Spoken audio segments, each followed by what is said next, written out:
Cinema నమః. నేను mister B. నా మాట సూటిగా ఉంటది. మ్యాటర్ క్లియర్ గా ఉంటుంది. మీరు చూస్తున్నారు మిస్టర్ బి ఛానల్. ఈ వీడియోలో మనం మాట్లాడుకుందాం సంక్రాంతి పండగకి రిలీజ్ అయిన సినిమాల కలెక్షన్స్ రిపోర్ట్. ముందుగా మెగాస్టార్ చిరంజీవి నటించిన అనిల్ రావుపూడి దర్శకత్వంలో వచ్చిన మనశంకర వరప్రసాద్ గారు ఈ సినిమాకి సంబంధించిన కలెక్షన్స్ రిపోర్ట్ మాట్లాడుకుందాం. నడుస్తుంది, విజృంభణ నడుస్తుంది, బ్రహ్మాండమైన విజృంభణ నడుస్తుంది. బాక్స్ ఆఫీస్ దగ్గర బాక్సులు బద్దలైపోవటం కాదు, రికార్డులు బద్దలైపోతున్నాయి. సరిగ్గా ప్లాన్ చేసి సోలోగా వచ్చున్నట్టయితే ఈ సీజన్ లో మెగాస్టార్ చాలా పెద్ద పెద్ద రికార్డుల్నే బెండు తీసి పక్కన పడేసేవాడు. ఆల్ టైమ్ రికార్డులకి 3 ఉండేది. ఆ రకమైన ప్రపంచం కనపడుతుంది. మెగాస్టార్ ఒక 2 దశాబ్దాల క్రితం ఏ రకంగా బాక్స్ ఆఫీస్ మీద పెత్తనాన్ని చలాయించేవాళ్ళు, ఆ రకమైన పెత్తనం ఇప్పుడు ఈ సీజన్ లో బాక్స్ ఆఫీస్ దగ్గర కనిపిస్తుంది అని చెప్పాలి. ఇది వింటేజ్ వ్యవహారం, ఇది వింటేజ్ మెగా విజృంభణ. ఈ రకంగా బాక్స్ ఆఫీస్ ని కాంకర్ చేసి వదిలిపెట్టేవాడు మెగాస్టార్ అప్పట్లో. ఇప్పటికీ అది కొనసాగుతుంది. సీనియర్ హీరోలు అని సపరేట్ కేటగిరీలో పెట్టారు మెగాస్టార్ ని. కాదు, ఇప్పుడున్న స్టార్ హీరోలకు కూడా పోటీ అన్నట్టుగానే మనశంకర్ వరప్రసాద్ గారు మూవీతో కలెక్షన్స్ రిపోర్ట్ చేస్తున్నారు. That is megastar. Megastar box office కి గరానా మొగుడు, గ్యాంగ్ లీడర్. ఆయన చేయని సంచలనాలు లేవు, పెట్టని రికార్డులు లేవు. ఆయనే చాలా రికార్డులకి ఆద్యుడు తెలుగు సినిమాకి సంబంధించి. ఇప్పుడు మళ్ళీ రికార్డుల మీద పెత్తనం చలాయిస్తున్నారు ఈ సినిమాతో. ఇది ఆయన సామ్రాజ్యం. బీసీ సెంటర్స్ లో ఏమన్నా నడుస్తుందా జాతర. ఆడియన్స్ తిరణాలకు వచ్చినట్టు ఈ సినిమాని చూడటానికి వస్తున్నారు, జాతర చేసుకుంటున్నారు థియేటర్స్ లో. కనపడుతుంది బీసీ సెంటర్స్ లో ఇలాంటి ప్రపంచం ఎప్పుడు పడితే అప్పుడు కనపడదు. రేర్ గా మాత్రమే వస్తున్నారు. స్పెషల్ స్టార్స్ కోసమే వస్తున్నారు, అందరి కోసం రావట్లా. మెగాస్టార్ పూల్ చేస్తున్నారు. మూలల్లో ఉన్న ప్రేక్షకులను కూడా తిరిగి థియేటర్స్ కి రప్పిస్తున్నారు. సంక్రాంతి పండుగని గొప్పగా సెలబ్రేట్ చేసుకునేట్టు చేస్తున్నారు. ఇది వింటేజ్ మెగా విజృంభణ బాక్స్ ఆఫీస్ దగ్గర. చాలా హ్యాపీగా అనిపించింది. ఇలాంటి సిచ్యువేషన్స్ చూసినప్పుడే సినిమాకి ఎప్పుడు ఎదురుండదు అని అనిపిస్తా ఉంటది. Yes, cinema evergreen. సినిమాని ఆపలేవు. ఏ విషయం, ఏ టెక్నాలజీ, ఏ డెవలప్మెంట్ ఆపలేదు. సినిమా అనేది ప్రజల జీవితంలో భాగం అయిపోయింది. అందుకు నిదర్శనం ఇదే. కొన్ని చోట్ల ఆడియన్స్ థియేటర్స్ కి రావట్లేదు. ఎందుకు రారు? ఏదో ఒక విశేషం కావాలి వాళ్ళు థియేటర్స్ కి రావడానికి. కంటెంట్ బాగుండాలి, లేకపోతే వాళ్ళకి నచ్చిన స్టార్ మ్యాజిక్ చేసి ఉండాలి. వస్తారు, ఖచ్చితంగా వస్తారు. వచ్చి చేయాల్సిన జాతర చేసి వెళ్ళిపోతుంది. దాని గురించి చరిత్ర గుర్తు పెట్టుకుంటుంది. ఇప్పుడు మనశంకర్ వరప్రసాద్ గారి మూవీ గురించి కూడా తెలుగు ఫిల్మ్ ఇండస్ట్రీ హిస్టరీ చాలా రోజుల పాటు గుర్తు పెట్టుకుంటుంది. ఎందుకంటే ఆ రకమైన ప్రపంచమే నడుస్తుంది. ఎక్సలెంట్ ఆక్యుపెన్సీస్ తో, ఎక్సలెంట్ రికార్డ్స్ తో, ఎక్సలెంట్ కలెక్షన్స్ పడుతున్నాయి. ఇది ఇంకా కొనసాగుద్ది, కొన్ని రోజుల పాటు కొనసాగుద్ది. మెగాస్టార్ కెరియర్ లో బెస్ట్ కలెక్షన్స్ ఈ సినిమాకు వస్తాయి. ఆయన కెరియర్ బెస్ట్ ఫిలిం ఇది. కలెక్షన్స్ కి సంబంధించి, రికార్డులకు సంబంధించి కూడా ఫస్ట్ వీక్ వరకే కెరియర్ బెస్ట్ నెంబర్స్ పడిపోయాయి. ఇంతకు ముందుల ఫస్ట్ వీక్ లోనే మెగాస్టార్ ఏ సినిమా కూడా ఇంత పెద్ద నెంబర్స్ చూడలా. ఫాస్ట్ గా 100 కోట్ల షేర్ పడిపోయింది మెగాస్టార్ కి. ఇది కూడా ఫస్ట్ టైం. ఇంతకు ముందుల ఆయన ఏ సినిమాకి తక్కువ రోజుల్లోనే 100 కోట్ల షేర్ పడలా. ఇంకొక విశేషం, సినిమాకి భారీగానే బిజినెస్ జరిగింది. 120 కోట్లకు పైన బిజినెస్ జరిగింది. ఆ బిజినెస్ 6 రోజుల్లోనే రికవరీ అయిపోతుంది. 6 రోజుల్లోనే సినిమా బ్రేక్ ఈవెన్ కంప్లీట్ చేసేసుకుంటది. 6వ రోజున వచ్చే కలెక్షన్లతో బ్రేక్ ఈవెన్ కంప్లీట్ చేసుకుని హిట్ రన్ మొదలు పెడుతుంది. ప్రాఫిట్ రన్ మొదలు పెడుతుంది. బ్లాక్ బాస్టర్ సినిమాతో బిజినెస్ లో ఇన్వాల్వ్ అయి ఉన్న వాళ్ళు బ్రహ్మాండంగా ప్రాఫిట్స్ చూస్తారు. ఇంత పెద్ద బిజినెస్ జరిగిన సినిమాకి రూపాయికి 2 రూపాయలు ప్రాఫిట్స్ చూశారు అంటే అన్బిలీవబుల్, బీభత్సం అనే మాట్లాడాలి. అది జరుగుద్ది మనశంకర్ వరప్రసాద్ గారి మూవీకి. మెగాస్టార్ ఫ్యాన్స్ తో పాటు ఫ్యామిలీ ఆడియన్స్ కూడా తోడయ్యారు. ఉధృతి నడుస్తుంది, మెగా ఉధృతి నడుస్తుంది. ఆ తీవ్రత తగ్గేటట్టు కనిపించట్లేదు. ఇంకా 2-3 రోజుల పాటు టికెట్ రేట్లు ఎక్కువగా ఉన్నాయి పీసీ సెంటర్స్ లో కూడా. అయినా సరే టికెట్లు దొరకట్లా. ఈ కంప్లైంట్ చాలా గట్టిగా వినపడుతుంది. చాలా మంది మాట్లాడుతున్నారు, టికెట్లు దొరకట్లా. మా ఊర్లో 2 థియేటర్స్ ఇచ్చారు ఆ సినిమాకి, ఉన్న 3 థియేటర్స్ లో, అయినప్పటికీ టికెట్లు దొరకట్లా. మా టౌన్ లో మంచి స్క్రీన్స్ ఇచ్చారు, 2-3 థియేటర్స్ లో సినిమా ఆడుతుంది, అయినప్పటికీ టికెట్లు దొరకట్లా. ఫ్యామిలీ ఏమో ఆ సినిమాకి వెళ్దామని అడుగుతున్నారు, వెళ్దామంటే టికెట్లు దొరకట్లేదు. ఈ కంప్లైంట్ చాలా స్ట్రాంగ్ గా వినపడుతుంది. సో ఇది అడ్వాంటేజ్. అనిల్ రావుపూడి సినిమాలకి ఇది చాలా పెద్ద అడ్వాంటేజ్. లాంగ్ రన్ సూపర్ గా కొనసాగుద్ది తర్వాత. ఎందుకంటే టికెట్లు దొరకలేదు అంటే ఆ డిసప్పాయింట్మెంట్ మనసులో మిగిలిపోద్ది. ఫ్యామిలీ ఆడియన్స్ ఖచ్చితంగా వదిలిపెట్టరు. ఎప్పుడు అవకాశం దొరుకుతుందని వెయిట్ చేస్తారు. అవకాశం వచ్చినప్పుడు వెళ్ళి చూస్తారు ఖచ్చితంగా. అలా లాంగ్ రన్ ఉంటది. F2 కి అదే జరిగింది, సంక్రాంతికి వస్తున్నాంకి అదే జరిగింది. ఇప్పుడు మెగాస్టార్ మనశంకర్ వరప్రసాద్ గారి మూవీ కూడా అదే జరుగుతుంది. సూపర్ లాంగ్ రన్ తో నిర్మాత ఎక్స్పెక్ట్ చేసినట్టు 400 కోట్ల మార్క్ ని టచ్ చేసేస్తాడేమో.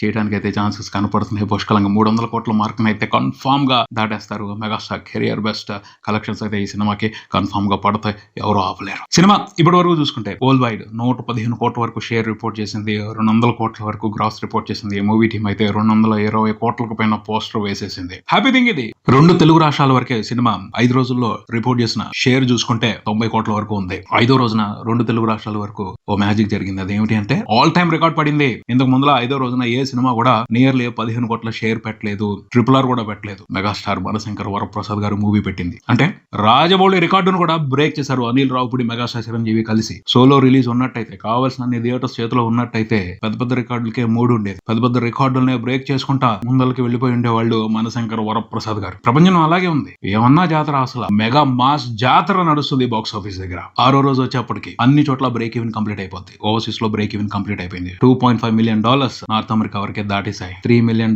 క్లబ్ లో జాయిన్ అవుతుంది సినిమా, ఎవరు ఆపలేరు.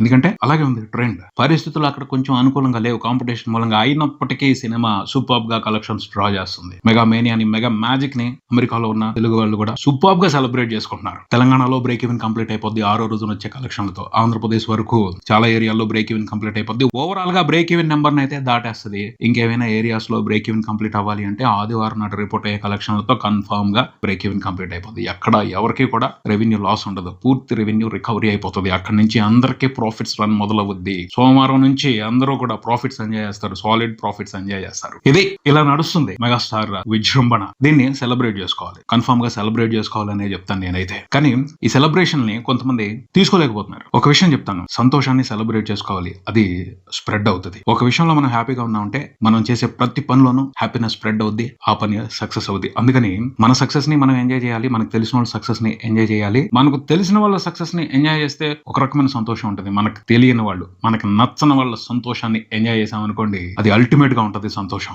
ఆ సంతోషం ఇచ్చే కిక్ సూపర్ గా ఉంటది. దాని మూలంగా చాలా విషయాలు అచీవ్ చేయొచ్చు. అందుకని నచ్చినా నచ్చకపోయినా ఈ సినిమా సక్సెస్ ని సెలబ్రేట్ చేసుకోండి. ఎందుకు చెప్తున్నాను అంటే కొంతమంది చాలా నెగిటివ్ గా ఉంటున్నారు. ఒక మనిషి గొప్ప అంటే పక్కనున్న వ్యక్తి వేస్ట్ అన్నట్టుగా బిహేవ్ చేస్తున్నారు. ఇతను వేస్ట్ అయితేనే మా వాడు గొప్ప అన్నట్టుగా ఫీల్ అవుతున్నారు. అది కరెక్ట్ కాదు. చూసే దృష్టిలో తేడా అది. నచ్చిన మనిషి గురించి ఒక చిన్న లోపాన్ని ఎత్తి చూపినా తట్టుకోలేకపోతున్నారు. విషయం చిమ్ముతున్నావు, దుమ్ము కలుపుతున్నావు అని మాట్లాడుతున్నారు.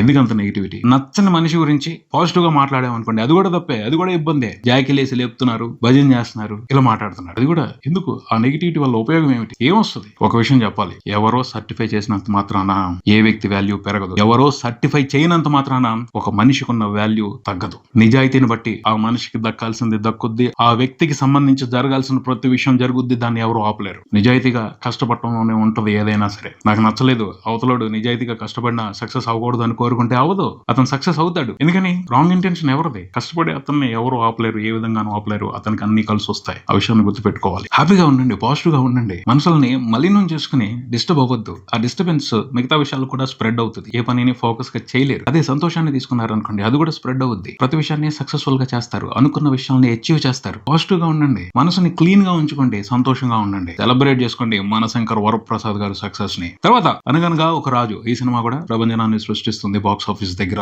ఈ సినిమాకి 3 రోజుల్లో దాదాపు బ్రేక్ ఈవెన్ కంప్లీట్ అయిపోయింది. 4వ రోజున వచ్చే కలెక్షన్లతో కన్ఫర్మ్ గా బ్రేక్ ఈవెన్ పూర్తి అయిపోద్ది, ప్రాఫిట్స్ రన్ మొదలవుద్ది. నాగవంశీ ప్లానింగ్ మూలంగా ఈ సినిమా కూడా బాక్స్ ఆఫీస్ ర్యాంపేజ్ సాలిడ్ గా కొనసాగిస్తుంది. మూవీ టీం వేసిన పోస్టర్ ప్రకారం 60 కోట్లకు పైన గ్రాస్ వచ్చింది, అంటే 30 కోట్లకు పైన షేర్ వచ్చింది. మూవీ టీం లెక్క ప్రకారం అయితే సినిమా బ్రేక్ ఈవెన్ కంప్లీట్ చేసుకుని ప్రాఫిట్ రన్ మొదలు పెట్టేసింది. ట్రాకర్స్ చెప్తున్న లెక్క ప్రకారం అయితే ఇంకొక 5 కోట్ల వరకు షేర్ వెనక్కి తెచ్చుకోవాలి, అప్పుడే హిట్ అవుతుంది. అది శనివారం నాడు వచ్చే కలెక్షన్లతో పూర్తి అయిపోద్ది. కన్ఫర్మ్ గా ఈ సినిమా కూడా హిట్టే. ఈ సినిమాకి సంబంధించిన ప్రాఫిట్ రన్ కూడా ఆదివారం నుంచి మొదలవుద్ది. నవీన్ పొలిశెట్టి జాక్ పాట్ కొట్టాడు, అతనికి సూపర్ గా మార్కెట్ క్రియేట్ అయింది. తర్వాత నారీ నారీ నడుము మురారి థియేటర్స్ సరిగ్గా దొరకట్లా, థియేటర్స్ కోసం ఫైట్ చేస్తుంది. అయినప్పటికీ సినిమాకి మంచిగానే కలెక్షన్స్ వస్తున్నాయి. ఉన్నంత వరకు షోస్ అన్ని కూడా హౌస్ఫుల్ పడిపోతున్నాయి. 100% ఆక్యుపెన్సీ సూపర్ గా నడుస్తుంది ఈ సినిమా. ర్యాంపేజ్ కూడా బాక్స్ ఆఫీస్ దగ్గర. నారీ నారీ నడుము మురారి మూవీ కూడా శనివారం నాడు వచ్చే కలెక్షన్లతో ఆల్మోస్ట్ బ్రేక్ ఈవెన్ కంప్లీట్ చేసుకుంటుంది. ఆదివారం నాడు రిపోర్ట్ అయ్యే కలెక్షన్లతో బ్రేక్ ఈవెన్ కంప్లీట్ చేసేసుకుంటది. చిన్న టార్గెట్ సినిమాకి 10 కోట్ల వరకు ఉంది బిజినెస్. 2 రోజుల షేరే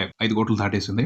ఆదివారం నాడు కన్ఫర్మ్ గా 10 కోట్లకు పైన షేర్ రిపోర్ట్ అవుతుంది. అక్కడి నుంచి ప్రాఫిట్ రన్ మొదలవుతుంది. సోమవారం తర్వాత నుండి సినిమాకి థియేటర్లు పెరుగుతాయి. అప్పుడు వేరే రకమైన ర్యాంపేజ్ మొదలు పెడుతుంది. ఎందుకంటే కంటెంట్ బాగుంది అని పాజిటివ్ టాక్ వచ్చింది కదా. సో పండగ తర్వాత కూడా లాంగ్ రన్ ఉంటుంది సినిమాలో. ఫ్యామిలీ ఎంటర్టైన్మెంట్ ఉంది, హెల్దీ కామెడీ ఉంది. సో ఖచ్చితంగా ఎంకరేజ్ చేస్తారు. మంచి లాంగ్ రన్ ఉంటుంది, మంచి ప్రాఫిట్స్ తీసుకుంటారు సినిమాతో బిజినెస్ లో ఇన్వాల్వ్ అయి ఉన్న వాళ్ళు. ఇక రవితేజ భర్త మహాశైలుకు విజ్ఞప్తి, ది రాజసాబ్, ఈ 2 సినిమాలే కొంచెం డిసప్పాయింటింగ్ గా పెర్ఫార్మ్ చేస్తున్నాయి. మూమెంట్ ఓకేగా ఉంది, అంతేగాని సూపర్ సూపర్ గా ఎక్స్ట్రాడినరీగా సాలిడ్ గా అయితే లేదు. బట్ వీళ్ళు మీరు ఆ సినిమాలతో బిజినెస్ లో ఇన్వాల్వ్ ఉన్న వాళ్ళు షేర్స్ తీసుకుంటున్నారు, నష్టాలని తగ్గించుకోవడానికి షేర్స్ తీసుకుంటున్నారు అంతే. అంతకు మించి ఈ 2 సినిమాల నుంచి ఎక్కువ మ్యాజిక్ కనిపించే పరిస్థితి అయితే కనిపించట్లేదు. ఈ సంక్రాంతి సీజన్ లో 3 సినిమాలు దంచి కొట్టేస్తున్నాయి. ఎప్పుడు ఉండేదే 3 సినిమాలకి అవకాశం ఇస్తారు. ఆ 3 సినిమాలు సూపర్ గా ప్రాఫిట్స్ ని ఎంజాయ్ చేయబోతున్నాయి. ఆ 3 సినిమాలకి కంగ్రాచులేషన్స్. ఇది ఇక్కడికి మరో వీడియోతో మళ్ళీ కలుద్దాం. ఈ వీడియో మీకు నచ్చితే లైక్ చేయండి, మీ ఫ్రెండ్స్ తో షేర్ చేసుకోండి, మీ అభిప్రాయాన్ని కామెంట్ చేయండి, ఈ ఛానల్ ని సబ్స్క్రైబ్ చేయండి. నేను mister B, keep watching mister B channel. Thank you.